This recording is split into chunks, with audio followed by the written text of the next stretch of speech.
नेहा खुले विचारों वाली लड़की थी। अरे नेहा, क्या दिन में सोती है? ससुराल में ऐसा नहीं चलेगा। वहां तो काम करना पड़ेगा, काम। जितना काम होगा कर लूंगी माँ, पर अगर कोई ये कहे कि सारा आराम छोड़कर सिर्फ काम ही करना है तो ना भी ना, मुझे नहीं करनी शादी। अरे कैसी बात कर रही हो? अच्छा चलो जाकर नहा लो, मैं नाश्ता लगा देती हूँ, फिर तुम्हें कॉलेज भी तो जाना है। नेहा कॉलेज के लिए निकल जाती है। वो सोचने लगती है कि ससुराल में वो कैसे मैनेज करेगी। क्या हुआ नेहा, परेशान लग रही हो? अरे यार, तू तो मुझे जानती है ना, मुझे अपनी लाइफ बिल्कुल परफेक्ट चाहिए, लेकिन लग नहीं रहा लोग मानेंगे। यार, कहीं मेरी शादी ऐसे घर ना हो जाए जहां मेरी जिंदगी ही नरक हो जाए। अरे मैंने ना कल एक इंग्लिश फिल्म देखी थी, उसमें भी कुछ ऐसी ही समस्या थी हीरोइन की।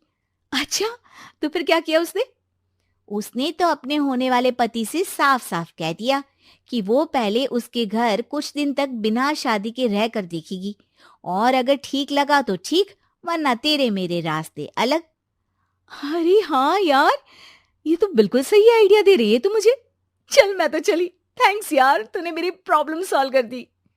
ये बोलकर नेहा खुशी खुशी वहां से निकल जाती है, लेकिन पीछे से उसकी सहेली कहती है, अरे नेहा, नहीं नहीं, कुछ नहीं सुनना मुझे। ये बोलकर वो वहां से चली जाती है। हे भगवान, पूरी बात सुने बिना ही चली गई। अरे वो तो विदेशी फिल्म थी, वहां सब चलता है, लेकिन ये तो भारत है, सभ्यता और संस्कारों वाला देश, जहां शादी से पहले लड़की को ससुराल में नहीं रखा जाता। खैर, नेहा मस्त होकर घर आती है। नेहा, कल तुझे लड़के वाले देखने आने वाले हैं, और हाँ, इस बार कोई बहाना नहीं चलेगा। हाँ हाँ, आने दो आने दो, मैं तैयार हूं शादी के लिए। अगले दिन लड़के वाले आते हैं, जहां लड़का कहता है, मुझे अकेले में लड़की से कुछ पूछना है। हाँ हाँ, क्यों नहीं बेटा, जाओ नेहा, घर तो दिखा दो इन्हें। नेहा भी खुश हो जाती है कि उसे मौका मिल गया है लड़के से अपनी शर्त रखने का। देखो, मुझे ना शादी से बहुत डर लगता है। पता नहीं कैसी लड़की आए, तालमेल बना पाए कि नहीं मेरे परिवार से। मैंने कई घरों में रोज का क्लेश होते देखा है। तुमने तो मेरे दिल की बात कर दी। मैं भी यही सोच रही थी कि भाई सास तो अच्छी होनी चाहिए, पति सपोर्ट करे ना करे, रहना तो पूरे दिन सास के साथ है। लेकिन मेरे पास ना इसके लिए एक बहुत अच्छा आइडिया है। अच्छा, कैसा आइडिया? क्यों ना शादी के पहले मैं कुछ दिनों तक तुम्हारे घर आकर रह लूं, तुम लोग मुझे समझ लेना, मैं तुम लोगों को समझ लूंगी। ठीक लगा तो शादी, वरना टाटा बाय बाय। क्यों? लड़के को नेहा की बात में दम लगता है। वो घर के सभी लोगों के सामने नेहा की बात रखता है। अरे पागल हो गई है क्या? ये कैसी शर्त है?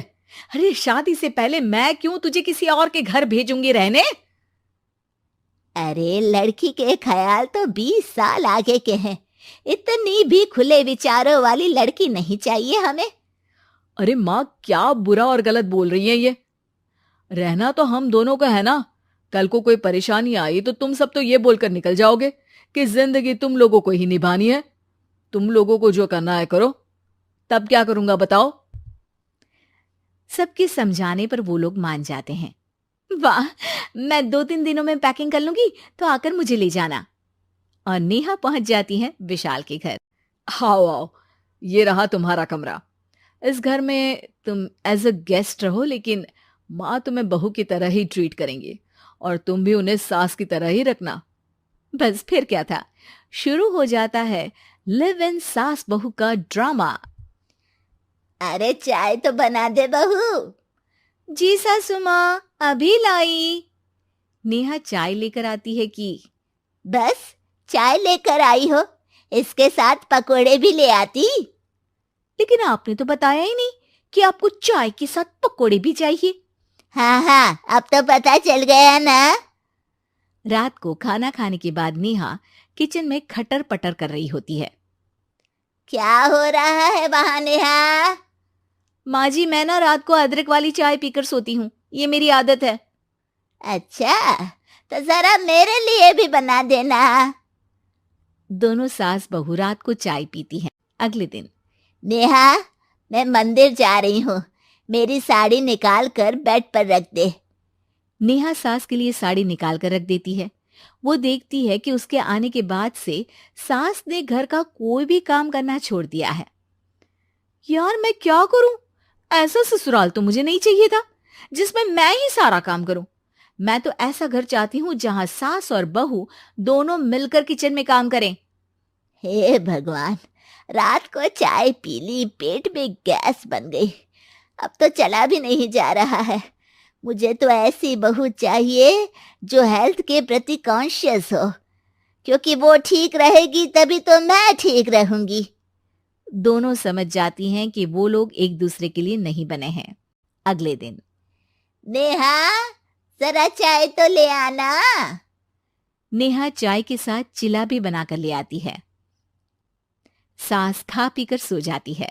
अगली सुबह तेरी बुआ सास आ रही है, उसे मैंने तेरे बारे में बताया है।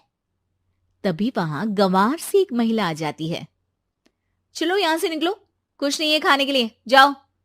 ए नेहा, तमीज से बात करो, ये मेरी ननद यानी आशीष की बुआ है। हाय रे दैया, इतनी आकड़ वाली लड़की! अरे यही है ना जो शादी से पहले ही आकर बस गई है यहाँ पर। बस नहीं गई हूं, बसना है या नहीं ये डिसाइड करने आई थी, लेकिन इन लोगों के रिश्तेदार इतने गंवार हैं तो मैं तो ना कर रही इस घर में शादी। और भाभी, और क्या कमी थी हमारे आशीष में जो आपने ऐसी लड़की की शर्तों को मान लिया? अरे वो तो आशीष के कहने पर मैं झुक गई, वरना ऐसी लड़की को तो मैं घर में घुसने भी ना दूं। ए हेलो, ऐसी लड़की कैसी लड़की? हाँ, बिना समझे बुझे शादी कर लूं? अब तो समझ गई ना कि हम लोग गांव के हैं। भाभी को खाट पर सोना और रिश्तेदारों का गांव से आना जाना तो लगा ही रहना है इस घर में। हाँ हाँ, मैं तो किसी मॉडर्न घर में शादी करूंगी। ये बोलकर नेहा वहां से चली जाती है। अपने घर में आकर नेहा कहती है, ना मां ना, लिव इन में रहकर देख लिया, ये गांव के लोगों का कोई भरोसा नहीं है।